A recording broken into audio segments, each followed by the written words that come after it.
Welcome to the Plan B CRNA podcast. I'm your host, Bobby Jones, and I'm so excited that you're here.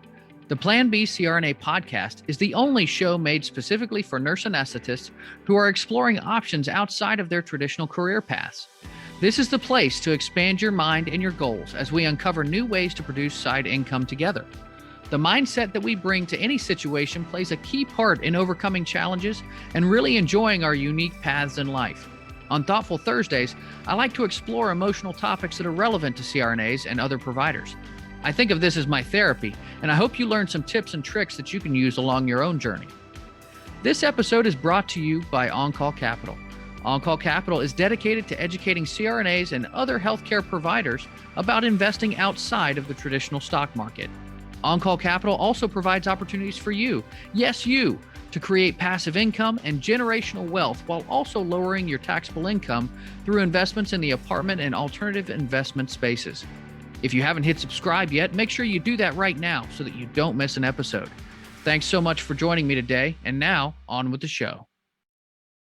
Welcome to Thoughtful Thursdays on the Plan B CRNA podcast. I'm your host, Bobby Jones, and I hope that everyone had a great Nurses Week / Hospital Week / whatever you want to call it. As always, though, I'd like to start this show off with a quote that gets me thinking. Okay, it's not really a quote, so much as just a paraphrasing of a popular tweet. It goes like this. The hospital administration says, "We'd like to promote mental health in the workplace." The physicians, nurses, therapists, and other staff respond, "Great! How about hiring more people so we can have safe patient ratios, a healthcare system that prioritizes public health over corporate profits, and increasing our pay to market rates so that we can keep up with the spiraling cost of living so we're not so stressed out?" The hospital administration replies with, "Oh, no, not like that. We meant you should try some yoga." Of course, I don't mean to just pick on hospital administrators here, many of whom are middlemen themselves caught between a rock and a hard place. But the idea that the complicity of healthcare workers can be bought with pizza parties is ridiculous on the face, if not somewhat effective in the end.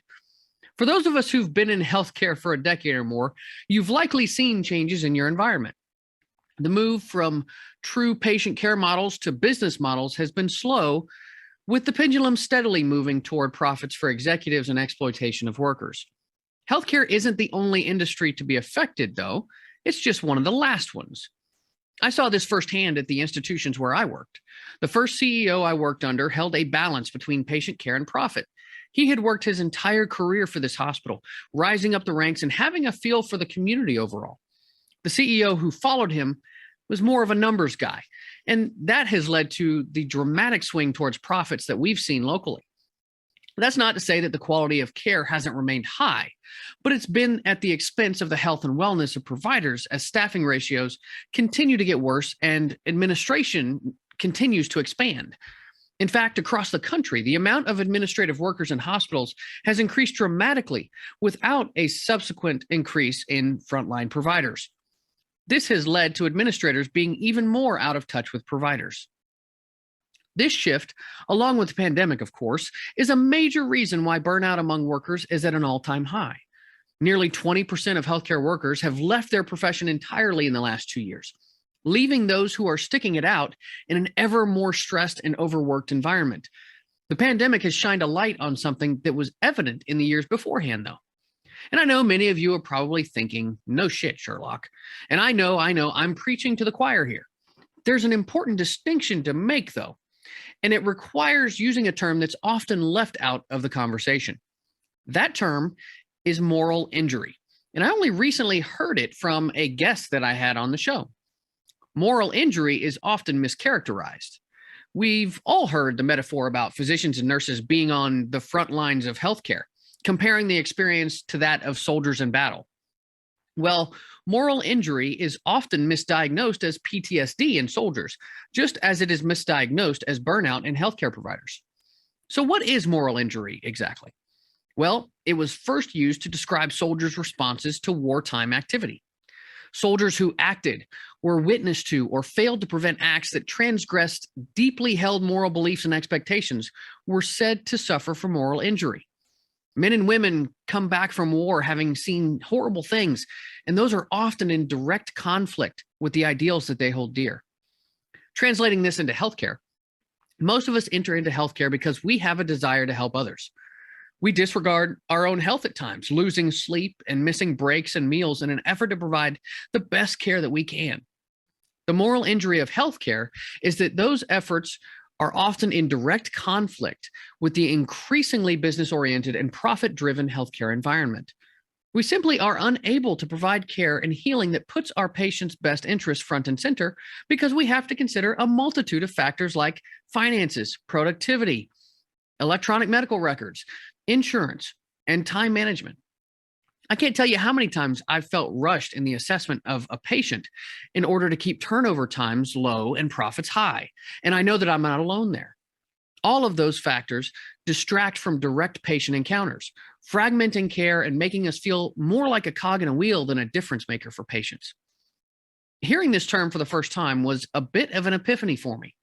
I realized that what I often thought of as burnout was actually moral injury. Finding an ethical path among such competing drivers is exhausting on so many emotional and moral levels. I mean, hospitals are trying to make a profit off of people who come to them for help at their most sickly and vulnerable. And we providers are the machinery that keeps that profit wheel turning. Coupled with the pandemic, more and more providers are experiencing the pain of not being able to deliver the care that patients need. I felt the push for productivity all the time at nearly every part of the patient care experience, from turnover times to using new equipment that was lower quality to the encouragement of using cheaper medication options. This is the equivalent of a death by 1,000 cuts, and that leads to the moral injury of healthcare over years and years. Burnout can result from being overworked and underpaid.